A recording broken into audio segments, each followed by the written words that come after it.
അൽഹംദുലില്ലാഹ് അൽഹംദുലില്ലാഹില്ലദീ ഖലഖക്കും മിൻ നഫ്സിൻ വാഹിദ വഖലഖ മിൻഹാ സൗജഹാ വബസ്സ മിൻഹുമാ റിജാലൻ കസീറൻ വനിസാഅ വത്തഖുല്ലാഹല്ലദീ തസാഅലൂന ബിഹി വൽ അർഹാം ഇന്നല്ലാഹ കാന അലൈക്കും റഖീബ. അല്ലാഹുമ്മ സ്വല്ലി അലാ മുഹമ്മദിൻ നബിയ്യിൽ ഉമ്മിയ്യി വഅലാ ആലിഹി വഅസ്ഹാബിഹി അജ്മഈൻ. അസ്സലാമു അലൈക്കും വറഹ്മത്തുള്ളാഹി. ഇങ്ങനെ ഒരു ക്ലാസ് SIO സംഘടിപ്പിക്കുന്നത് സാമൂഹ്യ മാധ്യമങ്ങളിൽ ഇപ്പോൾ നടന്നുകൊണ്ടിരിക്കുന്ന ഹോമോസെക്ഷുവാലിറ്റിയുമായി ബന്ധപ്പെട്ട ചർച്ചയുടെ ഒരു പശ്ചാത്തലത്തിലാണെങ്കിലും ഈ ക്ലാസ്സിനെ ആ ചർച്ചയോട് ചേർത്ത് വെച്ച് മനസ്സിലാക്കേണ്ടതില്ല. കാരണം അത്തരം ചർച്ചകൾ കൂടുതലായിട്ട് ശ്രദ്ധിച്ചിട്ടില്ല. അതുമായി ബന്ധപ്പെട്ട് ചില ലേഖനങ്ങളും പോസ്റ്റുകളും കമൻറ്റുകളൊക്കെ എൻ്റെ സുഹൃത്ത് അബ്ദുൽ വാഹിദ് അയച്ചു തന്നതിൽ നിന്ന് മനസ്സിലാക്കിയത് മാത്രമാണ് ആ ഡിബേറ്റുമായി ബന്ധപ്പെട്ട് എനിക്കറിയാവുന്നത്. അതുകൊണ്ട് ഈ ഒരു ക്ലാസ്സിന് അതിൽ നിന്ന് മാറ്റി നിർത്തിക്കൊണ്ട് തന്നെ, അല്ലെങ്കിൽ ആ ചർച്ചകളുമായി ബന്ധപ്പെടുത്താതെ തന്നെ മനസ്സിലാക്കാവുന്നതാണ്. 30-ലധികം സ്ലൈഡുകളുള്ള ഒരു പ്രസൻറ്റേഷനാണ് ഞാൻ ചെയ്യുന്നത്. അതിൽ പറയുന്ന പ്രധാനപ്പെട്ട പോയിൻറ്റുകളൊക്കെ സ്ലൈഡിൽ എഴുതി കാണിക്കുന്നുണ്ട്. സ്ക്രീനിൽ നിങ്ങൾക്ക് കാണാവുന്നതാണ്. ഹോമോസെക്ഷുവാലിറ്റിയെക്കുറിച്ച് അല്ലെങ്കിൽ ഹോമോസെക്ഷലായ ഒരാളുടെ ഫീലിങ്സ്, അവരുടെ തോട്ട്സ്, വ്യൂസൊക്കെ കൂടുതൽ നേരിട്ട് അറിയാൻ കഴിഞ്ഞത് ഖൈറുൽ അനം എന്ന് പറഞ്ഞ ഒരു സുഹൃത്തിൽ നിന്നാണ്. അദ്ദേഹത്തെ പരിചയപ്പെട്ടത് സൗത്ത് ആഫ്രിക്കയിൽ ഒരു വിൻ്റർ സ്കൂളിൽ, പ്ലൂറലിസത്തെക്കുറിച്ച് നടന്ന ഒരു വിൻ്റർ സ്കൂളിൽ 2012 പാർട്ടിസിപ്പൻ്റായിട്ട് വന്നതാണ് അദ്ദേഹം ഇന്തോനേഷ്യക്കാരനാണ്. ഞങ്ങൾ ഒന്നിച്ചൊരു റൂമിലായിരുന്നു. ഞാനും ഒരു സൗത്ത് ആഫ്രിക്കൻ സ്റ്റുഡൻറ്റും അദ്ദേഹവും, ഞങ്ങൾ 3 പേര് ഒരു റൂമിലായിരുന്നു. അപ്പോൾ പരിചയപ്പെട്ട് കുറച്ച് കഴിഞ്ഞപ്പോൾ അദ്ദേഹത്തെക്കുറിച്ച് പറഞ്ഞു, ഐ ആം എ ലെസ്ബിയൻ. അപ്പോൾ അത് വളരെ നമുക്ക് കേട്ടപ്പോൾ തീരെ മനസ്സിലായില്ല, എനിക്ക് പ്രത്യേകിച്ച് മനസ്സിലായില്ല അതെന്താണ് ഉദ്ദേശിച്ചത്. അപ്പോൾ അദ്ദേഹത്തോട് ചോദിച്ചു എന്താണ്. സാധാരണ അദ്ദേഹം അപ്പിയറൻസിൽ മെയിലാണ്, അപ്പോൾ നമ്മൾ ഗേ ആണെന്ന് മനസ്സിലാക്കുക, ഗേ എന്ന് നമുക്കറിയാവുന്നു. പക്ഷെ അദ്ദേഹം അത് വിശദീകരിച്ച് തന്നു. അപ്പോഴാണ് മനസ്സിലായത് ബയോളജിക്കൽ മെയിലാണ് അദ്ദേഹം, ലെസ്ബിയൻ എന്ന് ക്ലെയിം ചെയ്യുന്നു. അതെങ്ങനെയാണെന്ന് അദ്ദേഹം വിശദീകരിച്ച് തന്നത്, ചെറുപ്പം മുതലേ അദ്ദേഹത്തെ ഐഡൻറ്റിഫൈ ചെയ്തത് ഒരു പെണ്ണായിട്ടാണ്, പെൺകുട്ടിയായിട്ടാണ്. പെൺകുട്ടികളുടെ വസ്ത്രം ധരിക്കാനാണ് ഇഷ്ടം, പെൺകുട്ടികളെപ്പോലെ ആഭരണം അണിയാൻ ഇഷ്ടമാണ്, പെൺകുട്ടികളുടെ സംസാരം, അവരുടെ കാര്യങ്ങൾ, അങ്ങനെ പെൺകുട്ടിയായിട്ടാണ് സ്വന്തത്തെ തന്നെ ഐഡൻറ്റിഫൈ ചെയ്തത്. പിന്നെ വാപ്പായുടെയൊക്കെ നിർബന്ധത്താലാണ് വസ്ത്രത്തിലും മറ്റു കാര്യത്തിലൊക്കെ ആണിനെ പോലെ തന്നെ നടക്കാനും മറ്റൊക്കെ നിർബന്ധം ചെലുത്തിയതിൻ്റെ ഫലമായിട്ടാണ് അദ്ദേഹം ഒരു ആൺകുട്ടിയായിട്ട് വളർന്നത്. പക്ഷേ ഇപ്പോഴും അദ്ദേഹത്തെ കാണുമ്പോഴും അദ്ദേഹത്തിൻ്റെ ഇഷ്ടങ്ങളൊക്കെ മനസ്സിലാക്കുമ്പോഴും നമുക്കറിയാം അദ്ദേഹം ഒരു പെൺകുട്ടിയാകാൻ തന്നെയാണ് ആഗ്രഹിക്കുന്നതെന്നുള്ളത്. അപ്പോൾ സ്വന്തം തന്നെ ഒരു പെൺകുട്ടിയായിട്ട്, ഗേളായിട്ട് ഐഡൻറ്റിഫൈ ചെയ്യുകയും, എന്നാൽ അദ്ദേഹത്തിൻ്റെ സെക്ഷൽ അട്രാക്ഷൻ അല്ലെങ്കിൽ അദ്ദേഹത്തിൻ്റെ സെക്ഷൽ ഓറിയൻറ്റേഷൻ പെൺകുട്ടികളോടാണ് അദ്ദേഹത്തിൻ്റെ അട്രാക്ഷനും. അപ്പോൾ അദ്ദേഹം പറഞ്ഞു, സ്വയം ഒരു ഗേളായിട്ട് ഐഡൻറ്റിഫൈ ചെയ്യുന്ന എനിക്ക് പെൺകുട്ടികളോട് തന്നെ സെക്ഷൽ അട്രാക്ഷൻ ഉണ്ടാകുമ്പോൾ ഞാനൊരു ലെസ്ബിയനാണ്. അപ്പോൾ അദ്ദേഹം അവിടെ ഇന്തോനേഷ്യയിൽ ഇത്തരത്തിലുള്ള മൂവ്മെൻറ്റ്, LGBTQ മൂവ്മെൻറ്റിൻ്റെയൊക്കെ ഭാഗമാണ്. അദ്ദേഹം വളരെ തുറന്ന് പറയുന്ന ആളാണ്, ലെസ്ബിയനാണെന്ന് പറയുന്ന ആളാണ്. ഇതിൻ്റെ തിയറിയൊക്കെ ആളുകൾക്ക് വിശദീകരിച്ച് കൊടുക്കുന്ന ആളാണ്. പിന്നീടുള്ള ദിവസങ്ങളിലൊക്കെ അദ്ദേഹം നമുക്ക് ഇതുമായി ബന്ധപ്പെട്ടൊക്കെ ഒരുപാട് കാര്യങ്ങൾ സംസാരിക്കുകയും അദ്ദേഹത്തിൻ്റെ പ്രവർത്തനങ്ങളെക്കുറിച്ചൊക്കെ ഒരുപാട് പറയുകയൊക്കെ ചെയ്തു. അപ്പോൾ അദ്ദേഹം ഒരു ഹോമോസെക്ഷലാണ്, മുസ്ലിമാണ്, പ്ലസ് അദ്ദേഹം ഇസ്ലാമിനെ വളരെ സീരിയസ്ലി ഈ ഒരു മൂവ്മെൻറ്റിൻ്റെ ഭാഗമാക്കിയിട്ട് മുസ്ലിങ്ങളുടെ ഇടയിൽ ഇതിനൊരു ഓപ്പൺനെസ് ക്രിയേറ്റ് ചെയ്യാനൊക്കെ വേണ്ടി അതിനുള്ള പരിശ്രമമൊക്കെ നടത്തുന്ന ഒരാളാണ്. അപ്പോൾ ഈ ഒരു വിഷയം, ഹോമോസെക്ഷുവാലിറ്റി എന്ന വിഷയം ഒന്നതത്ര വളരെ സിമ്പിളായിട്ടുള്ള ഒരു വിഷയമല്ല. ഈ ഒരു പ്രസൻറ്റേഷനിൽ ഞാൻ ഉദ്ദേശിക്കുന്നത്, ഇതുമായി ബന്ധപ്പെട്ട് കൂടുതൽ ചോദ്യങ്ങൾ നേരിടാറ്, ഇസ്ലാമിൻ്റെ വ്യൂസ് കൂടുതൽ ഇതുമായി ബന്ധപ്പെട്ട് ചോദിക്കപ്പെട്ടിട്ടുള്ളത് വെസ്റ്റേൺ സ്കോളേഴ്സിൻ്റെ അടുത്താണ്. കാരണം അവിടെ ഇത് നേരത്തെ ചർച്ചയാണ്, പല ഇൻസിഡൻറ്റിനെ തുടർന്നും ഇത് ചർച്ചയ്ക്ക് വിധേയമാകാറുണ്ട്. പ്രത്യേകിച്ച് ഒർലാൻഡോ ഷൂട്ടിങ്ങിന് അതിന് ശേഷം അമേരിക്കയിൽ ഇത് മുസ്ലിം കമ്മ്യൂണിറ്റി ഒർലാൻഡോ സ്റ്റേറ്റ്മെൻറ്റ് എന്ന് പറഞ്ഞിട്ട് മുസ്ലിം സ്കോളേഴ്സൊക്കെ സൈൻ ചെയ്ത ഒരു സ്റ്റേറ്റ്മെൻറ്റ് ലഭ്യമാണ്. അപ്പോൾ അതിനെ തുടർന്നൊക്കെ വന്ന ചർച്ചകൾ, ഇത്തരം വിഷയങ്ങൾ, ഒരുപാട് സംശയങ്ങൾ, ഇതിനെക്കുറിച്ചുള്ള ഒരുപാട് ഫത്വകളൊക്കെ വെസ്റ്റേൺ സ്കോളേഴ്സിൻ്റെ ഭാഗത്തുനിന്ന് ഉണ്ടാകാറുണ്ട്. അല്ലെങ്കിൽ അവരോട് അവരുടെ ലെക്ചേഴ്സിൻ്റെ ഭാഗമായിട്ടൊക്കെ ക്വസ്റ്റ്യൻ ആൻസർ സെഷനിലൊക്കെ ചോദിക്കാറുണ്ട്. അപ്പോൾ ചില പ്രധാനപ്പെട്ട അല്ലെങ്കിൽ വളരെ പ്രൊമിനൻ്റ് ആയിട്ടുള്ള വെസ്റ്റേൺ സ്കോളേഴ്സിൻ്റെ ഇതുമായി ബന്ധപ്പെട്ട വ്യൂസ് വളരെ ബ്രീഫ്ലി പ്രസൻറ്റ് ചെയ്യുക എന്നുള്ളതാണ് ഉദ്ദേശിച്ചത്. അതാണ് ഞാൻ അബ്ദുൽ വാഹിദിനോട് പറഞ്ഞത്. ഞാനത് വളരെ ബ്രീഫായിട്ട് പ്രസൻറ്റ് ചെയ്യാമെന്നുള്ളതാണ്.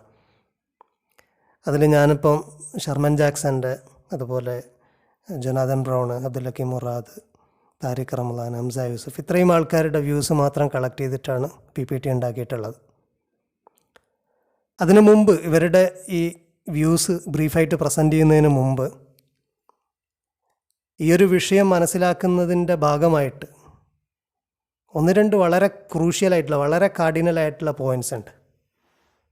അതിലൊന്നാമത്തെ പോയിൻ്റാണ് ഈ സ്ക്രീനിൽ എഴുതിയിട്ടുള്ളത്. അതായത് മുസ്ലിം തിയോളജിയൻസിൽ മുത്തക്കല്ലിമീങ്ങൾക്ക് പലരുടെയും വ്യൂ, റിയാലിറ്റിയെക്കുറിച്ചുള്ള വ്യൂ, പെർട്ടിക്കുലറായിട്ടുള്ള കാര്യങ്ങൾ മാത്രമാണ് എക്സിസ്റ്റ് ചെയ്യുന്നത് എന്നുള്ളതാണ്.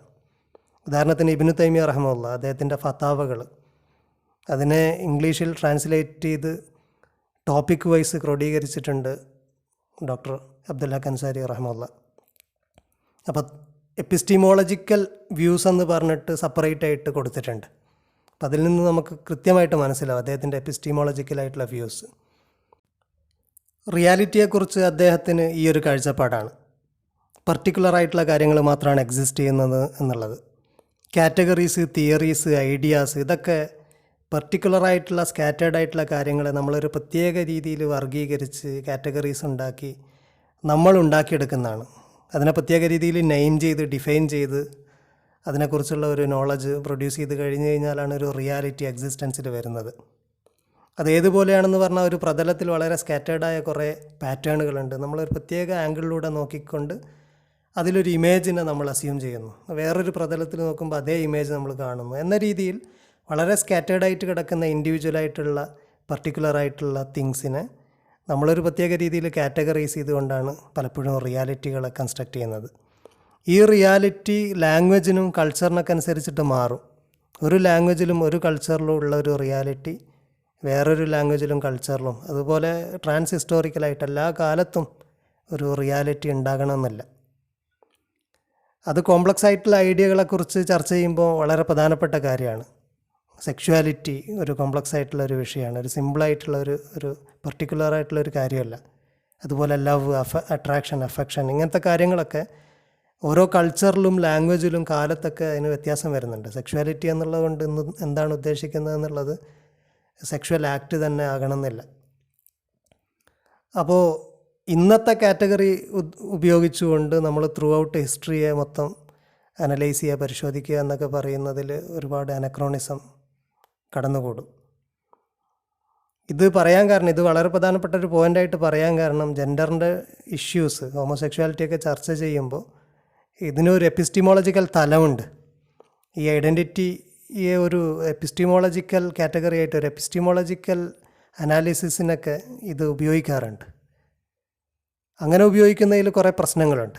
എല്ലാ കാലത്തും ഇന്ന് നിലനിന്ന പോലെ ഇരുന്ന സെക്ഷുവാലിറ്റി അല്ലെങ്കിൽ സെക്ഷുവൽ ഐഡൻറ്റിറ്റിയൊക്കെ റിയാലിറ്റി ആയിട്ട് ഉണ്ടായിരുന്നു എന്ന് ധരിക്കുന്നതിൽ ചില പ്രശ്നങ്ങളുണ്ട്. അത് രണ്ട് സൈഡിലും പ്രശ്നമുണ്ട്. ഒരു സിമ്പിളായിട്ടുള്ള എക്സാമ്പിൾ പറഞ്ഞു കഴിഞ്ഞാൽ ലൂത്ത് നബിയുടെ കമ്മ്യൂണിറ്റി അവർ ഹോമോസെക്ഷൽസ് ആണ് എന്ന് പറയുമ്പോൾ അതിലൊരു പ്രശ്നമുണ്ട്. കാരണം ഹോമോസെക്ഷൽ എന്നുള്ള അതുകൊണ്ട് ഇന്നെന്താണ് ഉദ്ദേശിക്കുന്നത് എന്നുള്ളത് എല്ലാ കാലത്തും അങ്ങനെയല്ല ഉദ്ദേശിക്കപ്പെട്ടിട്ടുള്ളത്. അല്ലെങ്കിൽ നമ്മുടെ ഫിഖ്ഹിലൊക്കെ ലിവാത്ത് എന്ന് പറയുന്നത് ഹോമോസെക്ഷുവാലിറ്റിയാണ് എന്ന് പറയുമ്പോൾ ഉള്ള പ്രശ്നങ്ങളുണ്ട്. അപ്പോൾ അത് വളരെ ഡീപ്പായിട്ടുള്ള വിഷയമാണ്. ഇതിൻ്റെ ഒരു എപ്പിസ്റ്റീമോളജിക്കൽ തലം അത് ജസ്റ്റ് സൂചിപ്പിച്ചതാണ്. അങ്ങനെ ഒരു വിഷയം ഇതിൻ്റെ ചർച്ചയിൽ ഇമ്പോർട്ടൻ്റ് ആണ്. രണ്ടാമത്തെ വളരെ പ്രധാനപ്പെട്ട വിഷയം, ഇതും വളരെ ഡീപ്പായിട്ടുള്ള വിഷയമാണ്, അതും ജസ്റ്റ് മെൻഷൻ ചെയ്യാണ്. ഇസ്ലാമിൻ്റെതായ ഒരു ലോങ് ലീഗൽ ട്രഡീഷനുണ്ട്. നിയമങ്ങളൊക്കെ നേരിട്ട് ഖുർആനിൽ നിന്നോ പ്രവാചകൻ്റെ വചനങ്ങളിൽ നിന്നോ സുന്നത്തിൽ നിന്നോ ഡിറൈവ് ചെയ്യുകയല്ല ചെയ്യുന്നത്.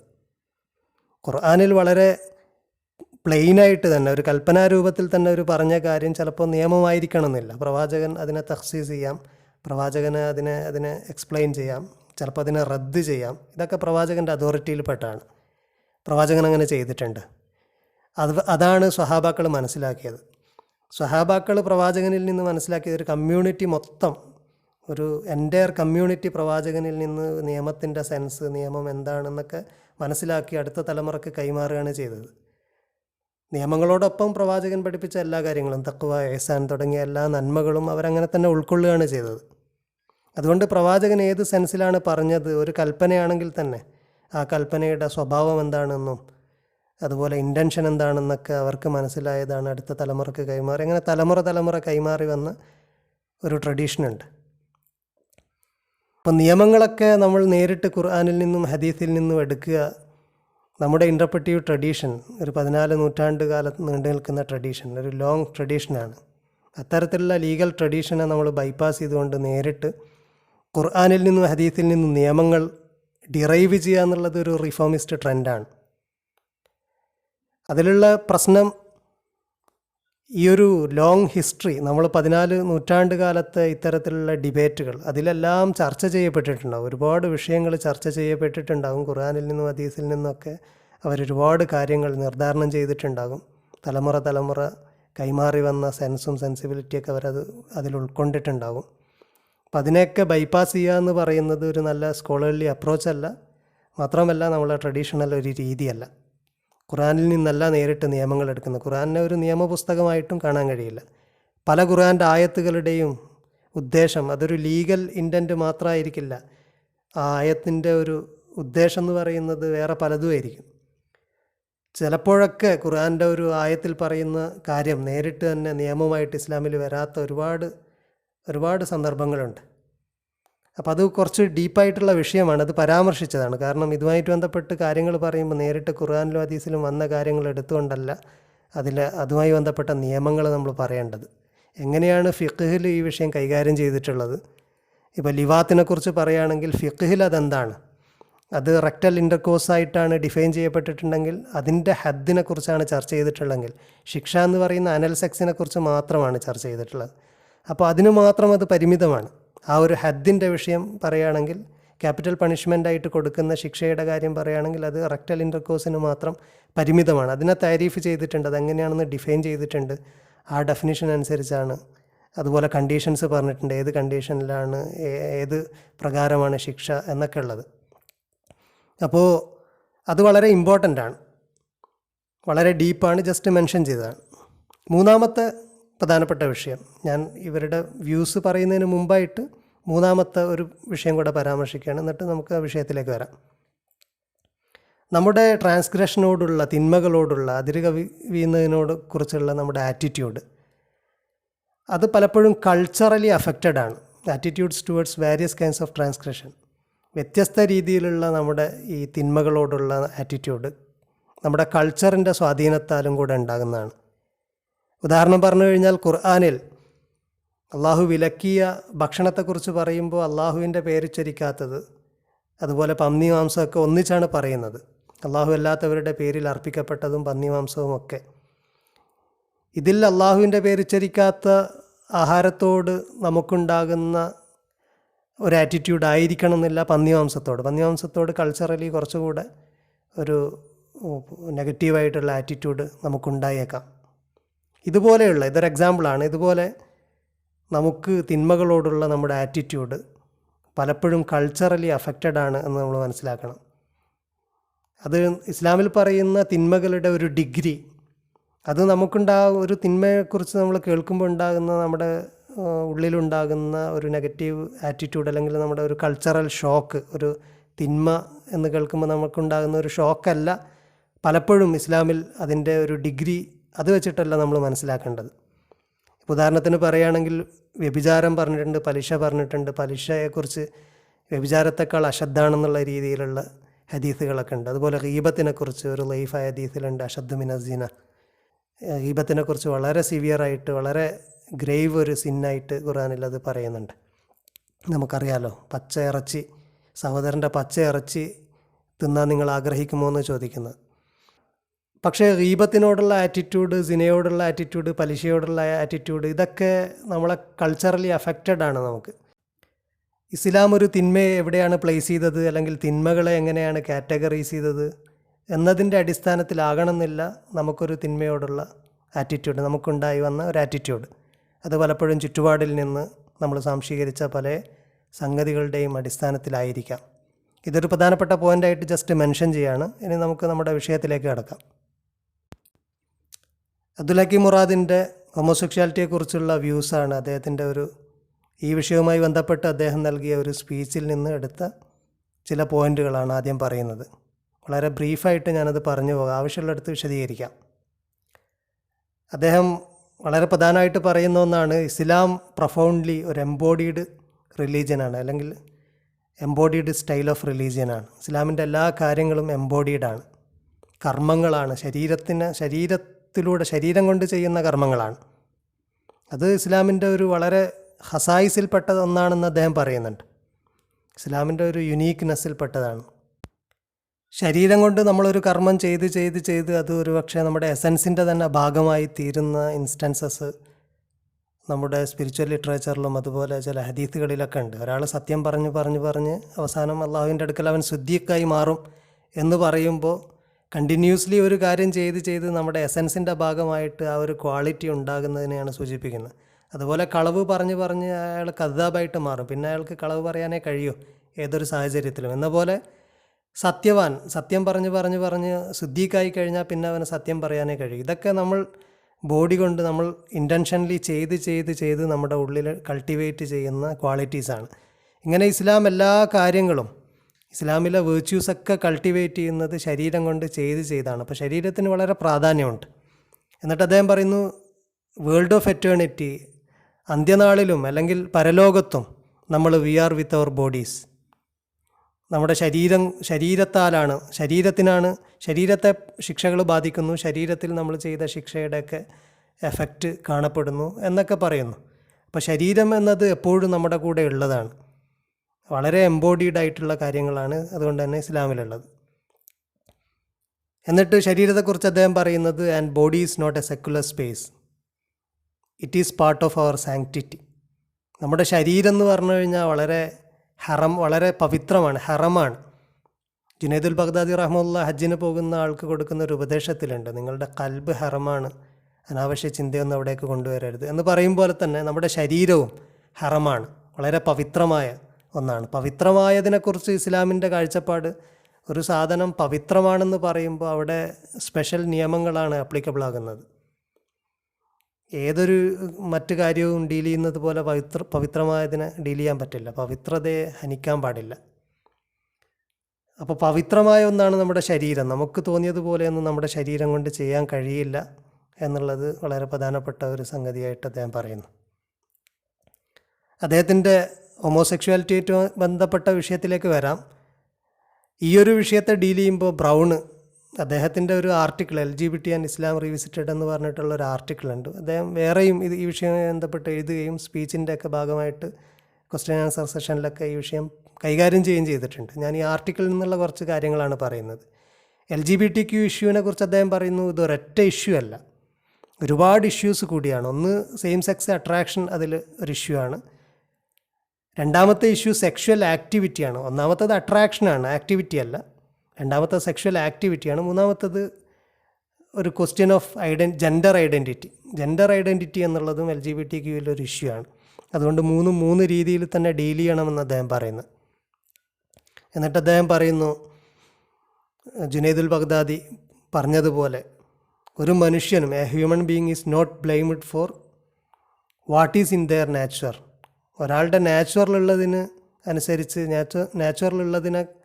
ഉള്ളത് കാരണത്താൽ ഒരാളെയും കുറ്റപ്പെടുത്താൻ കഴിയില്ല. ഒരാളുടെ നാച്ചുറൽ എന്തെങ്കിലും ഒരു ബാഡ് ഇൻറ്റൻഷൻ അല്ലെങ്കിൽ ഒരു റോങ് ആയിട്ടുള്ള എന്തെങ്കിലും ഒരു ഇൻക്ലിനേഷൻ ഉണ്ടെങ്കിൽ അതിനൊന്നും ഒരാളെ കുറ്റപ്പെടുത്താൻ കഴിയില്ല. ഒരാൾ കുറ്റപ്പെടുത്തപ്പെടുന്നത് അവർ ചെയ്യുന്ന കർമ്മങ്ങൾക്കനുസരിച്ചാണ്. അവരുടെ നാച്ചുറൽ ഉള്ളതിനനുസരിച്ച് അവർ കർമ്മം ചെയ്യുമ്പോഴാണ് അവർ കുറ്റപ്പെടുത്തപ്പെടുന്നത്.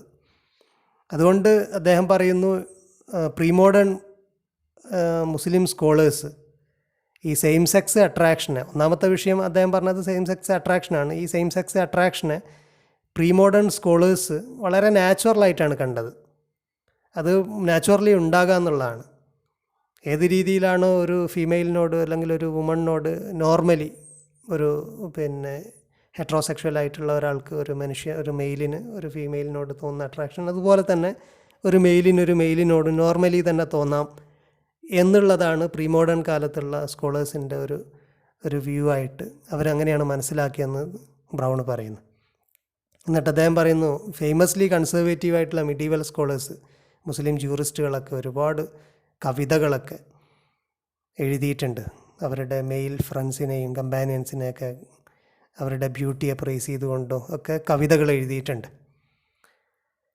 അപ്പോൾ ഈ ഒരു വിഷയം എന്നിട്ട് അദ്ദേഹം പറയുന്നത്, ഡിസയർ, അട്രാക്ഷൻ അത് നാച്ചുറലാണോ അല്ലേ, അല്ലെങ്കിൽ ഒരു മനുഷ്യൻ ജനിക്കുന്നത് ഇത്തരത്തിലുള്ള ഒരു ഇൻക്ലിനേഷനോട് കൂടെയാണോ, ഒരു നാച്ചുറൽ ഇൻക്ലിനേഷനോട് കൂടെയാണോ അല്ലേ എന്നൊക്കെ ഉള്ളത് ശരിയെ സംബന്ധിച്ചിടത്തോളം ഇറലവൻ്റാണ്. ശരിയെ അതൊന്നുമല്ല. ഒരാളുടെ അട്രാക്ഷൻ നാച്ചുറലാണോ അല്ലേ എന്നുള്ളതൊന്നുമല്ല ശരിയയുടെ വിഷയം. അതുകൊണ്ട് ശരിയയിൽ ഇതൊന്നും വരുന്നില്ല എന്നുള്ളതാണ് ഒന്നാമത്തെ വിഷയം. അപ്പോൾ ഫസ്റ്റ് പറഞ്ഞ സെയിം സെക്സ് അട്രാക്ഷൻ്റെ ഒരു വിഷയം ശരിയയുടെ പാർട്ടല്ല എന്നുള്ളതാണ്. അങ്ങനെ അട്രാക്ഷൻ ഒരാൾക്ക് തോന്നുന്നുണ്ടെങ്കിൽ അത് ശരിയ ഡീൽ ചെയ്യുന്നില്ല. ശരിയ is concerned with acts, not with feelings, affections, attractions or inclinations. ഫീലിങ്സിനെയൊന്നും ശരിയ ഡീൽ ചെയ്യുന്നില്ല. അഫക്ഷൻസ്, അട്രാക്ഷൻസ് ഒക്കെ ഒരു വ്യക്തിക്കാകാം, പക്ഷേ ആക്ടിനെ, പ്രവൃത്തിയെ മാത്രമാണ് ശരിയ ഡീൽ ചെയ്യുന്നത്. രണ്ടാമത്തെ സെക്ഷൽ ആക്ടിൻ്റെ വിഷയത്തിൽ അദ്ദേഹം പറയുന്നത്, sexual acts outside of A legitimate relationship. Legitimate relationship എന്ന് പറഞ്ഞാൽ മാരേജ് ആണ്, അതൊക്കെ പ്രൊഹിബിറ്റഡ് ആണ് ഇസ്ലാമിൽ. അതിൻ്റെയൊക്കെ പണിഷ്മെൻറ്റ്, അതായത് മാരേജിന് ബാഹ്യമായ, ദാമ്പത്യ ബാഹ്യമായിട്ടുള്ള സെക്ഷൽ ആക്ട്സ് ഒക്കെ പ്രൊഹിബിറ്റഡ് ആണ്. അതിനുള്ള പണിഷ്മെൻറ്റ്സ് വ്യത്യസ്ത രീതിയിലാണ്, എല്ലാറ്റിനും ഒരുപോലെയുള്ള പണിഷ്മെൻ്റ് അല്ല. എന്നിട്ട് അദ്ദേഹം പറയുന്നു, ശരിയ ഒരുപാട് കാലത്ത് മുസ്ലിം നാടുകളിലും സ്കോളേഴ്സൊക്കെ പ്രാക്ടീസ് ചെയ്തതനുസരിച്ചിട്ട് ശരിയെ സംബന്ധിച്ചിടത്തോളം, അല്ലെങ്കിൽ എങ്ങനെയാണോ മനസ്സിലാക്കപ്പെട്ടത് അതനുസരിച്ചിട്ട് ശരിയ had no interest in poking into people's private sex lifes. ജനങ്ങളുടെ സ്വകാര്യമായ ദാമ്പത്യ അല്ലെങ്കിൽ സെക്ഷൽ ലൈഫിൽ എത്തി നോക്കുക എന്നുള്ളത് ശരിയയുടെ ഒരു ഇൻട്രസ്റ്റിൽ പെട്ടതല്ല. അതുപോലെ വളരെ കോമൺ ആയിട്ട് അംഗീകരിക്കപ്പെട്ട അല്ലെങ്കിൽ അറിയപ്പെട്ട വൈഡ്ലി സ്പ്രെഡായിട്ടുള്ളൊരു ഫിനോമിനയായ സെയിം സെക്സ് റിലേഷൻഷിപ്പ്, ഇതിൻ്റെയൊന്നും ഉള്ളറകളിലേക്ക് എത്തി നോക്കുക എന്നുള്ളത് ശരിയയുടെ ഒരു താല്പര്യത്തിൽ പെട്ടതല്ല എന്നുള്ളത് അദ്ദേഹം ഒബ്സർവ് ചെയ്യുന്നു. എന്നിട്ട് വളരെ ക്രൂഷ്യലായിട്ടുള്ള സെയിം സെക്സ് ആക്റ്റുമായിട്ട് ബന്ധപ്പെട്ട് അദ്ദേഹം പറയുന്നു, എല്ലാ സ്കൂൾ ഓഫ് ലോവും, എല്ലാ ഇസ്ലാമിലെ കർമ്മശാസ്ത്ര സരണികളും അംഗീകരിച്ച ഒരു തത്വമാണ് സെക്ഷൽ ആക്റ്റിനെക്കുറിച്ച്. എന്താണോ അള്ളാഹുവും പ്രവാചകനും ഹലാലാക്കിയത് അതല്ലാത്ത ബാക്കിയെല്ലാം ഹറാമാണെന്നുള്ളത്, അല്ലാസുലുഫിൽ അബുല്ല അത്തഹരീം എന്നുള്ളത്. സെക്ഷൽ വിഷയത്തിൽ, സെക്ഷൽ ആക്റ്റിൻ്റെ വിഷയത്തിൽ എല്ലാം ഹറാമാണ്. ഇല്ലാമ അബാഹ് അള്ളാഹു റസൂലും, അള്ളാഹു റസൂലും അവൻ്റെ പ്രവാചകനും ഹലാലാക്കിയതൊഴികെ ബാക്കിയൊക്കെ ഹറാമാണ്. ഇതാണ് കർമ്മശാസ്ത്രത്തിലെ അസുല്, ഇസ്ലാമിലെ ശരിയയുടെ അസുല് ഇതാണ്. അതുകൊണ്ട് തന്നെ ദാമ്പത്യ ബാഹ്യമായിട്ടുള്ള എല്ലാ സെക്ഷൽ ആക്റ്റും പ്രൊഹിബിറ്റഡ് ആണ്. അതുകൊണ്ട് സെയിം സെക്സ് മാരേജ്, ഗേ മാരേജൊക്കെ ഇതിൻ്റെ അണ്ടറിൽ ഇസ്ലാമിൽ പ്രൊഹിബിറ്റഡ് ആണ്. മൂന്നാമത്തെ വിഷയത്തിലേക്ക് കടന്നുകൊണ്ട്, അതായത് ജെൻഡർ ഐഡൻറ്റിറ്റിയുടെ വിഷയത്തിലേക്ക് കടന്നുകൊണ്ട് അദ്ദേഹം പറയുന്നത്, on the question of fluidity of gender identity, ഒരു സെൻസിൽ, ഇൻ വൺ സെൻസ് ശരിയ സ്റ്റാൻസ് ഈസ് ക്വൈറ്റ് പ്രോഗ്രസീവ്.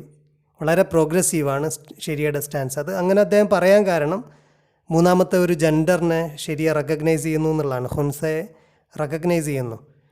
അതായത് എഫിമിനേറ്റ് ആയിട്ടുള്ള മെയിലോ അല്ലെങ്കിൽ മാസ്കുലിനായിട്ടുള്ള ഫീമെയിലോ ഉണ്ടെങ്കിൽ അവരെ ശരിയെ അംഗീകരിക്കുന്നു.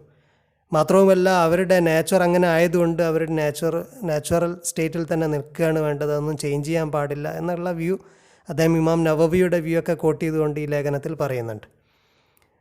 എന്നാൽ അദ്ദേഹം പറയുന്ന അനദർ ഇമ്പോർട്ടൻറ്റ് സെൻസ്, ഈ ശരിയയുടെ സ്റ്റാൻസ് എന്ന് പറയുന്നത് പ്രോഗ്രസീവായിട്ടുള്ള, ഇന്നത്തെ ഒരു പ്രോഗ്രസീവ് മാർക്കിൽ നിന്നൊക്കെ എത്രയോ പിറകിലാണ്. കാരണം ഇന്നത്തെ സെക്ഷൽ ഐഡൻറ്റിറ്റിയെക്കുറിച്ചുള്ള കാഴ്ചപ്പാട്, അല്ലെങ്കിൽ അതിൻ്റെ ബേസിൽ സെക്ഷൽ ആക്റ്റിനെ കുറിച്ചുള്ള കാഴ്ചപ്പാടൊക്കെ ശരിയക്ക് അംഗീകരിക്കാൻ കഴിയുന്നതല്ല. ശരിയയിൽ ഇത്തരത്തിൽ എഫിമിനേറ്റ് ആയ മെയിലും മാസ്കുലിൻ ഫീമെയിലൊക്കെ റെക്കഗ്നൈസ്ഡ് ആണെങ്കിലും അവരെ ബാധിക്കുന്ന നിയമം ആണിനും പെണ്ണിനെയും ഒരു കാറ്റഗറിയിൽ തന്നെയാണ് പെടുന്നത്. അപ്പം അങ്ങനെയൊക്കെ നോക്കുമ്പോൾ ശരിയയുടെ സ്റ്റാൻസ് ഇന്നത്തെ ഒരു പ്രോഗ്രസീവ് മാർക്കിൻ്റെ എത്രയോ ബിഹൈൻഡാണ്, എത്രയോ പിറകിലാണ് എന്നുള്ള ഒരു കാര്യം കൂടെ ഉണ്ട്. അബ്ദുൽ ഹക്കീം മുറാദിൻ്റെ വ്യൂ നേരത്തെ പറഞ്ഞു. അദ്ദേഹത്തിൻ്റെ ശരീരത്തെക്കുറിച്ച് അദ്ദേഹം പറഞ്ഞത് വളരെ സീക്രഡ് ആണെന്നുള്ളത്. എന്നിട്ട് അദ്ദേഹം പറയുന്നത്, ഒരു ടോക്കിൽ തന്നെ ബാക്കി പറയുന്നത്, മതമെന്ന് പറയുന്നത് ഒരാൾക്ക് ഇഷ്ടമുള്ളത് ചെയ്യലല്ല, ഒരാളുടെ ശരീരം എന്താണോ ഇച്ഛിക്കുന്നത് അതൊക്കെ ചെയ്യലല്ല, ഒരാൾക്ക് ഫീൽ ചെയ്യുന്നത് ചെയ്യലല്ല. അതിനൊരു എത്തിക്കൽ പ്രിൻസിപ്പിൾ, ചെയ്തികൾക്കൊക്കെ പ്രവർത്തനങ്ങൾക്കൊക്കെ ഒരു എത്തിക്കൽ പ്രിൻസിപ്പിൾ മതത്തിനുണ്ട് എന്നുള്ളതാണ്. ഹോമോസെക്ഷുവാലിറ്റിയെക്കുറിച്ച് അദ്ദേഹം പറയുന്നത് അതൊരു ടെസ്റ്റാണ് എന്നുള്ളതാണ്. Everybody has a particular test or weakness. എല്ലാവർക്കും ഒരു വീക്ക്നെസ് അല്ലെങ്കിൽ പരീക്ഷണം ഉണ്ട്. അവർ അത് നേരിടണം. അവരുടെ ജീവിതത്തിൽ കോൺസ്റ്റൻ്റ്ലി റിപ്പീറ്റഡ്ലി അതവർ നേരിടുന്നതാണ്. അതവർ ഓവർകം ചെയ്യണം. സ്പിരിച്വൽ പ്രോഗ്രസ്സിന് വേണ്ടിയിട്ട് അവർ നേരിടുന്ന ആ പരീക്ഷണത്തെ അവർ ഓവർകം ചെയ്യണം. അങ്ങനെ ഒരു പരീക്ഷണം, ഒരു വീക്ക്നെസ് എല്ലാ മനുഷ്യർക്കുണ്ട്. അദ്ദേഹം മുൻകോപത്തെക്കുറിച്ചും അങ്ങനെ തുടങ്ങി പല ബിഹേവിയറലായിട്ടുള്ള ഇഷ്യൂസിനെയും അദ്ദേഹം ഉദാഹരണമായിട്ട് പറയുന്നുണ്ട്. അങ്ങനെ ഒരു വ്യക്തിക്ക് എന്തെങ്കിലുമൊക്കെ ഉണ്ടാകാം എന്ന പോലെ ഉള്ള ഒരു പരീക്ഷണമാണ് ഹോമോസെക്ഷുവാലിറ്റി. അത് റിയലാണ് എന്ന് അദ്ദേഹം അംഗീകരിച്ചുകൊണ്ട് തന്നെ അതിനെ പരീക്ഷണമായിട്ടാണ് അദ്ദേഹം കാണുന്നത്. എന്നിട്ട് അദ്ദേഹം പറയുന്നു, ഈ ഒരു ഇൻക്ലിനേഷൻ അതൊരു സിന്നല്ല, അതൊരു പാപമല്ല. അതേസമയം ആ ഇൻക്ലിനേഷൻ അനുസരിച്ചിട്ട് ഒരാളുടെ ഉള്ളിലുള്ള ഡിസയറിനനുസരിച്ചിട്ട് അയാൾ പ്രവർത്തിക്കുന്നതാണ്, അത് പ്രാക്ടീസിൽ കൊണ്ടുവരുന്നതാണ് തെറ്റ്. ഒരാൾക്കുണ്ടാകുന്ന സെക്ഷൽ ഡിസയറോ അട്രാക്ഷനോ ഇൻക്ലിനേഷനോ ഒന്നും അല്ല തെറ്റ്. അടുത്തത് താരിഖ് റമലാൻ്റെ ഈ വിഷയത്തെക്കുറിച്ചുള്ള അദ്ദേഹത്തിൻ്റെ വ്യൂ ആണ്. അദ്ദേഹം Berkeley centre for religion, piece and world affairs 2007 ഒരു സാറ്റലൈറ്റ് ഫീഡിൽ അദ്ദേഹം നൽകിയ അദ്ദേഹത്തിൻ്റെ ടോക്കിൽ പറയുന്ന കാര്യങ്ങളാണ്. അദ്ദേഹം പറയുന്നത് മതങ്ങൾ, ഇസ്ലാം, ക്രിസ്ത്യാനിറ്റി, ജുദായിസം ഇതൊന്നും ഹോമോസെക്ഷുവാലിറ്റി പ്രൊമോട്ട് ചെയ്യുന്നില്ല. കാരണം ഈ മതങ്ങളുടെയൊക്കെ ഒരു perception divine project man for വുമണും വുമൺ ഫോർ മാൻ എന്നുള്ളതുമാണ് ഡിവൈൻ പ്രൊജക്റ്റ്. ഈ മതങ്ങളുടെയൊക്കെ ഒരു പെർസെപ്ഷൻ അങ്ങനെയാണ്. അതുകൊണ്ട് തന്നെ ഹോമോസെക്ഷുവാലിറ്റി ഈ മതങ്ങളൊന്നും പ്രൊമോട്ട് ചെയ്യുന്നില്ല. മതകാഴ്ചപ്പാടിനെക്കുറിച്ചാണെങ്കിൽ അതാണ് സത്യം. പക്ഷേ അദ്ദേഹം പറയുന്നു, നമ്മളൊക്കെ സിറ്റിസൻസ് ആണ്, വി ലിവ് ടുഗെദർ, നമ്മൾ ഒന്നിച്ച് ജീവിക്കുന്നവരാണ്. ഞാനൊരു പക്ഷേ I may disagree and do not promote the way of life you decide for yourself in private sphere. Private സ്ഫിയറിൽ നിങ്ങൾ ചൂസ് ചെയ്യുന്ന നിങ്ങളുടെ വേ ഓഫ് ലൈഫിനെ ഒരുപക്ഷെ ഞാൻ അംഗീകരിക്കണം എന്നില്ല, ഞാനത് അംഗീകരിക്കണം എന്നില്ല, അത് പ്രൊമോട്ട് ചെയ്യണമെന്നുമില്ല. പക്ഷേ but I respect what you are. നിങ്ങളെങ്ങനെയാണോ അത് നിങ്ങളെ ഞാൻ റെസ്പെക്റ്റ് ചെയ്യുന്നു. Even if I disagree with what you are doing. നിങ്ങൾ ചെയ്യുന്നതൊന്നും ഞാൻ അംഗീകരിക്കുന്നില്ലെങ്കിലും നിങ്ങളെ പ്രകാരമാണോ അപ്രകാരം നിങ്ങൾ അംഗീകരിക്കാൻ ഞാൻ തയ്യാറാണ്. എന്നിട്ട് അദ്ദേഹം പറയുന്നത്, നമ്മൾ ജനങ്ങളെ എഡ്യൂക്കേറ്റ് ചെയ്യേണ്ടത്, you may not accept it legally. നിങ്ങളിത് ലീഗലി ആക്സെപ്റ്റ് ചെയ്യണമെന്നില്ല ആസ് എ സിറ്റിസൺ. അപ്പോൾ ഒരു പൗരൻ എന്നുള്ള നിലക്ക് നിങ്ങൾക്കിതിനെ വിസമ്മതിക്കാനും അതുപോലെ നിങ്ങൾക്ക് ഇതിന് ലീഗൽ ആക്സെപ്റ്റൻസ് ഉണ്ടാകാൻ പാടില്ല എന്ന് പറയാനൊക്കെ ഉള്ള അവകാശം നിങ്ങൾക്കുണ്ട്. പക്ഷേ there is one thing that is really essential here. വളരെ പ്രധാനപ്പെട്ട ഒരു കാര്യമുണ്ട്. Respect people four who they are. ജനങ്ങളെ അവർ എങ്ങനെയോ ആയിക്കോട്ടെ, ആ ഒരു രീതിയിൽ നിങ്ങൾ അവരെ ഉൾക്കൊള്ളാൻ, അവരെ റെസ്പെക്റ്റ് ചെയ്യാൻ തയ്യാറാകണം. Even though you don't agree with what they are doing. അവർ ചെയ്യുന്നത് നിങ്ങൾക്ക് അംഗീകരിക്കാൻ അംഗീകരിക്കുന്നില്ലെങ്കിലും അവരെ റെസ്പെക്റ്റ് ചെയ്യണം എന്ന് അദ്ദേഹം പറയുന്നു. എന്നിട്ട് അദ്ദേഹം പറയുന്നു, എൻ്റെ വ്യൂ ഇതിൽ കൺസർവേറ്റീവായിട്ടുള്ള വ്യൂ ആയിരിക്കാം, മതത്തിൻ്റെ വ്യൂ ആയിരിക്കാം. പക്ഷേ എനിക്ക് എൻ്റെ വ്യൂ കീപ്പ് ചെയ്യാനും എനിക്ക് എൻ്റെ മതം പ്രാക്ടീസ് ചെയ്യാനും എനിക്ക് അവകാശമുണ്ട് എന്നുള്ളതും അതിനാൽ ഞാൻ റെസ്പെക്റ്റ് ചെയ്യപ്പെടണമെന്ന് ഞാൻ ആഗ്രഹിക്കുന്നത് പോലെ തന്നെ മറ്റുള്ള ആൾക്കാർക്ക് അവരുടെ വ്യൂവിനനുസരിച്ചിട്ട് നിലകൊള്ളാനും പ്രവർത്തിക്കാനുമുള്ള അവകാശമുണ്ട്. ആ അർത്ഥത്തിൽ അവരെ അംഗീകരിക്കുകയും റെസ്പെക്റ്റ് ചെയ്യുകയും വേണമെന്ന് അദ്ദേഹം വിശദീകരിക്കുകയും ചെയ്യുന്നുണ്ട്. എന്നിട്ട് അദ്ദേഹം പറയുന്ന, within legal dimensions we need to have something which is a sense of dignity and sense of self respect and mutual respect. ഈ വിഷയങ്ങളൊക്കെ ലീഗലി മാത്രമല്ല കൈകാര്യം ചെയ്യേണ്ടതെന്നും അദ്ദേഹം വിശദീകരിക്കുന്നുണ്ട്. വളരെ ലീഗൽ രീതിയിൽ മാത്രമല്ല, പക്ഷേ വിത്തിൻ ലീഗൽ ഡയമെൻഷൻ ഒരു സെൻസ് ഓഫ് ഡിഗ്നിറ്റിയും sense of self respect and mutual respect ഒക്കെ വേണം എന്നുള്ള കാര്യവും അദ്ദേഹം ആ ടോക്കിൽ പറയുന്നു. ഹംസ യൂസുഫ് ഈ വിഷയവുമായി ബന്ധപ്പെട്ട് അദ്ദേഹത്തിൻ്റെ കാഴ്ചപ്പാട് ഞാനിവിടെ എടുത്തിരിക്കുന്നത് സൈത്തൂനയിൽ 2018 നൽകിയൊരു ലെക്ചറിൽ നിന്നാണ്. അദ്ദേഹം എക്സ്പ്ലിസിറ്റ്ലി പറയുന്നു, അവർ religion cannot accept same sex marriage. അതിനെക്കുറിച്ച് ചോദിച്ചപ്പോൾ, സെയിം സെക്സ് മാരേജിനെ കുറിച്ച് പറഞ്ഞപ്പോൾ അത് നമ്മുടെ മതത്തിന് അംഗീകരിക്കാൻ കഴിയില്ല. എന്നിട്ട് ഈ ഒരു ഇൻക്ലിനേഷനെ കുറിച്ച് അദ്ദേഹം നേരത്തെ അബ്ദുൽ ഹക്കീം മുറാദ് പറഞ്ഞതുമാതിരി തന്നെയാണ് അദ്ദേഹം പറയുന്നത്. ഇറ്റ്സ് എൻ ട്രിബുലേഷൻ എന്നുള്ളതാണ്. ഇതൊരു പരീക്ഷണമാണ്. നിങ്ങൾക്ക് സെയിം സെക്സുമായിട്ട് അട്രാക്ഷൻ തോന്നുന്നുണ്ടെങ്കിൽ അതൊരു പരീക്ഷണമാണ്. മറ്റ് ട്രിബുലേഷൻസൊക്കെ പോലെ തന്നെയാണ്. പക്ഷേ അതിനനുസരിച്ച് പ്രവർത്തിക്കൽ ഹറാമാണ്. ഇൻ അവർ റിലീജിയൻ, നമ്മുടെ മതത്തിൽ അത് ഹറാമാണ്. എന്നിട്ട് ആ ഒരു ഫീലിങ്സ് ഉള്ള ആളുകളോട് അദ്ദേഹം പറയുന്നത്, അവർ അത്തരം ഫീലിങ്സ് ഉണ്ടെങ്കിൽ ടെംപ്റ്റ് ചെയ്യപ്പെടുന്ന സിറ്റുവേഷൻസ് അവോയ്ഡ് ചെയ്യാണ് വേണ്ടത്. അവർ patient be patient and not put themself in situations where they are going to be tempted. അവർക്ക് കൂടുതൽ പ്രലോഭനം ഉണ്ടാകുന്ന സിറ്റുവേഷൻസ് അവോയ്ഡ് ചെയ്യുക എന്നുള്ളതാണ് അവർ ചെയ്യേണ്ടത്. അത് ഏതുപോലെയാണ് അദ്ദേഹം വിശദീകരിക്കുന്നത്? അതൊരു ഒരു മാൻ വുമണിനോട് തോന്നുന്ന വളരെ സാധാരണയായിട്ടുള്ള ഒരു അട്രാക്ഷൻ പോലെ തന്നെയാണ്. സെയിം സെക്സ് റിലേഷൻഷിപ്പ് ഒന്നും നമ്മുടെ മതത്തിന് അംഗീകരിക്കാൻ കഴിയില്ല എന്ന് പറഞ്ഞിട്ട് അദ്ദേഹം പറയുന്ന സെയ്റ്റ്ഗെയ്സ്റ്റിനനുസരിച്ചിട്ട് നമ്മുടെ മതം മാറ്റാൻ കഴിയില്ല എന്നുള്ളതാണ്. ഓരോ കാലഘട്ടത്തിൻ്റെ ഫാഷനോ ട്രെൻഡിനോ അനുസരിച്ചിട്ട് മതകാഴ്ചപ്പാടുകളിൽ മാറ്റം ഉണ്ടാവില്ല. നമ്മുടെ മതത്തിൻ്റെ ട്രൂത്തൊക്കെ നമുക്ക് മെയിൻറ്റെയിൻ ചെയ്യണം. We have to maintain the truths of our religion. മതത്തിൻ്റെ ഒരു ട്രൂത്തായിട്ട് അദ്ദേഹം പറയുന്നത് certain types of sexual practices are prohibited. ചില തരത്തിലുള്ള ലൈംഗിക ബന്ധങ്ങൾ, ലൈംഗിക പ്രവർത്തനങ്ങൾ നിരോധിച്ചതാണ്. അതിൽപ്പെട്ടതാണ് റെക്ടൽ ഇൻ്റർകോഴ്സ്. അതിനെയാണ് ലിവാത്ത് എന്ന് നമ്മൾ പറയുന്നത്. അത് whether it is male on male or male on female, പുരുഷന്മാർ തമ്മിലാണെങ്കിലും ഇനി പുരുഷനും സ്ത്രീയും തമ്മിലുള്ള സെക്ഷൽ ആക്ടിവിറ്റിയിൽ അനൽ സെക്സ് അല്ലെങ്കിൽ റെക്ടൽ ഇൻ്റർകോഴ്സ് എന്നുള്ളത് ഇസ്ലാമിൽ പ്രൊഹിബിറ്റഡ് ആണ്. ഈ ഹറാമിൻ ശരിയ.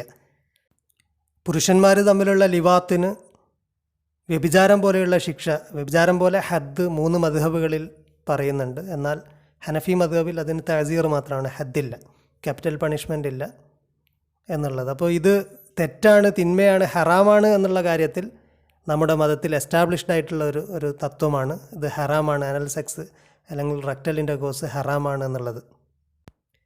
ഈ വിഷയത്തിൽ ഷെർമൻ ജാക്സൻ്റെ വ്യൂ അദ്ദേഹം 2009 ന്യൂയോർക്ക് യൂണിവേഴ്സിറ്റിയിൽ നൽകിയ ഒരു സ്പീച്ചിൽ നിന്നെടുത്താണ്. അദ്ദേഹം പറയുന്നത് സുന്നി ഇസ്ലാമിൻ്റെ one of the fundamental principles നമ്മൾ ആളുകളെ അവർ ചെയ്യുന്ന തിന്മകളുടെ ബേസിൽ അവരെ ഇസ്ലാമിൻ്റെ ഫോൾഡിൽ നിന്ന് പുറത്താക്കില്ല, അവരെ എക്സ്കമ്മ്യൂണിക്കേറ്റ് ചെയ്യില്ല എന്നുള്ളതാണ്. ആളുകൾ കമ്മിറ്റിങ് അഡൾട്ടറി അല്ലെങ്കിൽ മദ്യപാനം, വ്യഭിചാരം, ഇതിൻ്റെയൊക്കെ ബേസിൽ ആളുകളെ, ആ തിന്മയുടെ ബേസിൽ അവരെ ഇസ്ലാമിൽ നിന്ന് പുറത്താക്കുന്നില്ല.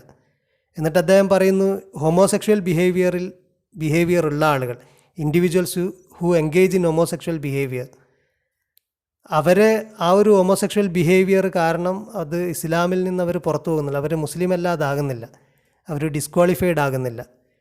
നമ്മളവരെ ബ്രദേഴ്സും സിസ്റ്റേഴ്സുമായിട്ട് ആക്സെപ്റ്റ് ചെയ്യുന്നു. ഇതാണ് അദ്ദേഹത്തിൻ്റെ ഈ വിഷയത്തിലുള്ള കാഴ്ചപ്പാട്. എന്നിട്ട് അദ്ദേഹം പ്രവാചകൻ സല്ലല്ലാഹു അലൈഹി വസല്ലമയുടെ ഒരു സംഭവം പറയാണ്.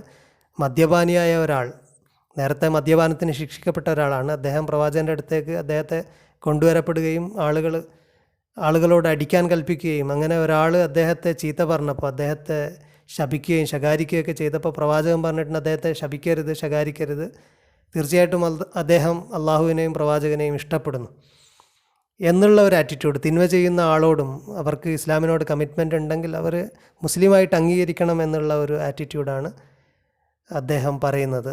അതിൻ്റെ ഭാഗമായിട്ടാണ് അദ്ദേഹം ഈ ഒരു ഹദീസ് കൂടെ ആ സ്പീച്ചിൽ ഉദ്ധരിച്ചത്. എന്നിട്ട് അദ്ദേഹം പറയുന്നത് ഹോമോസെക്ഷൽ ആക്ട് ആക്സെപ്റ്റബിൾ ആയിരിക്കണം, ഇസ്ലാമിൽ പെർമിസിബിൾ ആയിരിക്കണം എന്ന ആർഗ്യുമെൻറ്റിന് യാതൊരു സ്ഥാനവുമില്ല ഇസ്ലാമിൽ. പക്ഷേ but homosexuals can be Muslims if they are Muslims, they are Muslims. ഹോമോസെക്ഷലായിട്ടുള്ള അത്തരം ബിഹേവിയറുള്ള അത്തരം ഡിസയറോ അല്ലെങ്കിൽ ഇൻക്ലിനേഷൻസോ ഒക്കെ ഉള്ള ആൾ മുസ്ലിമാണെങ്കിൽ മുസ്ലിമാണ് എന്നുള്ള അദ്ദേഹത്തിൻ്റെ ക്വാളിഫിക്കേഷനിൽ നിന്ന് അദ്ദേഹം ഹോമോസെക്ഷൽ ആകുമ്പോൾ പുറത്തേക്ക് പോകുന്നില്ല എന്ന് അദ്ദേഹം വളരെ പ്ലെയിനായിട്ട് തന്നെ പറയാണ്. ഞാൻ ജസ്റ്റ് കൺക്ലൂഡിങ് റിമാർക്സ് ആയിട്ട് പറയാനുള്ള 2-3 കാര്യങ്ങളുണ്ട്. അതിൽ ഒന്നാമത്തത്, നമ്മുടെ കർമ്മശാസ്ത്രത്തിലൊക്കെ സെക്സുമായിട്ട് ബന്ധപ്പെട്ട അല്ലെങ്കിൽ ദാമ്പത്യവുമായിട്ടൊക്കെ ബന്ധപ്പെട്ട വിഷയങ്ങൾ വളരെ എക്സ്പ്ലിസിറ്റായിട്ട് തന്നെ ഡീൽ ചെയ്തിട്ടുണ്ട്. അതൊക്കെ ചർച്ച ചെയ്യുന്നതിന് പണ്ഡിതന്മാർക്ക് യാതൊരു മടിയും ഉണ്ടായിട്ടില്ല. വളരെ ഓപ്പണായിട്ട് തന്നെ വ്യക്തമായ ചർച്ചകളുണ്ട്. അതുകൊണ്ട് സെക്ഷുവാലിറ്റിയൊക്കെ ആയിട്ട് ബന്ധപ്പെട്ട വിഷയങ്ങളെ ഓപ്പണായിട്ട് ചർച്ച ചെയ്യുക എന്നുള്ളത് നമ്മുടെ ട്രഡീഷന് എതിരായിട്ടുള്ളൊരു കാര്യമല്ല. അത് പഠനത്തിൻ്റെയും ചർച്ചയുടെയും ലെവലിൽ. എന്നാൽ കമ്മിങ് ഔട്ടിനെ, ഇതിനെ ഹോമോസെക്ഷൽ ബിഹേവിയർ വെളിപ്പെടുത്തുക, അവരുടെ സെക്ഷുവാലിറ്റി ഒക്കെ വെളിപ്പെടുത്തുക, അതിനെയാണ് നമ്മൾ കമ്മിങ് ഔട്ട് എന്ന് പറയുക. അതിനെ ഒരാളുടെ പ്രൈവറ്റ് ലൈഫിനെ റിവീൽ ചെയ്യുന്നതായിട്ട് മിസ്റ്റേക്ക് ചെയ്യാൻ പാടില്ല. ഒരാളുടെ പ്രൈവറ്റ് ലൈഫ് റിവീൽ ചെയ്യലല്ലാതെ ഒരാളുടെ പ്രൈവറ്റ് ലൈഫിൽ അയാൾ ചെയ്യുന്ന കാര്യങ്ങളൊക്കെ പുറത്ത് പറയുക എന്നുള്ളത് അല്ല കമ്മിങ് ഔട്ട്. അവരുടെ ഇൻക്ലിനേഷൻ, അവരുടെ സെക്ഷുവാലിറ്റി, അതിനെക്കുറിച്ച് അവർ പറയുക എന്നുള്ളത് അവരുടെ പ്രൈവറ്റ് ലൈഫിൽ അവരെന്താണ് ചെയ്യുന്നത്, അവരുടെ സെക്ഷൽ ആക്ടിവിറ്റി, അത് പറയുക എന്നുള്ളതല്ല. അങ്ങനെ പറയുന്നതിന് ഇസ്ലാമിൻ്റെ വിലക്കുണ്ട്. ദാമ്പത്യ വിഷയത്തിലാണെങ്കിലും ശരി, അല്ലാത്ത കാര്യത്തിലൊക്കെ ഒരാളുടെ സെക്ഷൽ ആക്ടിവിറ്റിയെക്കുറിച്ചൊന്നും ഡിസ്ക്ലോസ് ചെയ്യുന്നതിന് വിലക്കുള്ളതാണ്. അതേപോലെ തന്നെ Islam has discouraged revealing to public of all good deeds. എല്ലാ നല്ല കാര്യങ്ങളും നല്ലതാണെന്ന് വിചാരിച്ചിട്ടെല്ലാം പബ്ലിക്കിൽ ഡിസ്ക്ലോസ് ചെയ്യാൻ പാടില്ല. അതായത് നമ്മൾ ചെയ്യുന്ന നന്മകൾ, നല്ല ഉദ്ദേശങ്ങൾ, ആളുകളെ സഹായിക്കണം, അല്ലെങ്കിൽ നന്മ എന്തെങ്കിലും ചെയ്യണം, ഇബാദത്താകട്ടെ, ഇനി ഇബാദത്തല്ലാത്ത കാര്യങ്ങളാകട്ടെ, അതൊക്കെ നമ്മൾ ചെയ്യുന്നതോ ചെയ്യാൻ ഉദ്ദേശിക്കുന്നതായിട്ടുള്ള കാര്യങ്ങളൊക്കെ റിവീൽ ചെയ്യുക എന്നുള്ളത് ഇസ്ലാം എൻകറേജ് ചെയ്യുന്ന കാര്യമല്ല. അതേപോലെ തന്നെയാണ് തിന്മകളും, ബാഡായിട്ടുള്ള ഇൻറ്റൻഷൻസ് ആണെങ്കിലും ഡീഡ്സ് ആണെങ്കിലൊക്കെ അതൊന്നും റിവീൽ ചെയ്യുന്നതിന് ഇസ്ലാം അനുവാദം നൽകുന്നില്ല. അപ്പോൾ ഒരു കാര്യം നല്ലതാണോ ചീത്തയാണോ എന്നുള്ളതിനനുസരിച്ചല്ല അത് റിവീൽ ചെയ്യാമോ പറ്റില്ല എന്നുള്ള വിഷയം. നല്ലതായാലും ചീത്തയായാലും ഒക്കെ ചെയ്യുന്നത് നന്മയാണെങ്കിലും ചെയ്യുന്നത് തിന്മയാണെങ്കിലും എല്ലാ നന്മയും എല്ലാ തിന്മയും റിവീൽ ചെയ്യാൻ പറ്റില്ല. അപ്പോൾ ഈ 3 കൺക്ലൂഡിങ് റിമാർക്സ് ഉണ്ട്. അത് നമ്മൾ ഈ വിഷയം കൂടുതൽ പഠിക്കണം എന്നുള്ളതാണ് ഒന്നാമത്തെ റിമാർക്ക് കൊണ്ട് ഞാൻ ഉദ്ദേശിച്ചത്. കൂടുതൽ ഇത്തരം വിഷയങ്ങൾ പഠിക്കുകയും ചർച്ച ചെയ്യുകയും ഓപ്പണായിട്ട് ഡിസ്കസ് ചെയ്യുകയും ആളുകളെ എഡ്യൂക്കേറ്റ് ചെയ്യുകയൊക്കെ വേണം എന്നുള്ള വിഷയം വളരെ ഇമ്പോർട്ടൻ്റ് ആണ്. ഇൻഷാ അല്ലാഹ് അവസാനിപ്പിക്കുകയാണ്. വാഖിർ ദഅവാനാ അൽഹംദുലില്ലാഹി റബ്ബിൽ ആലമീൻ.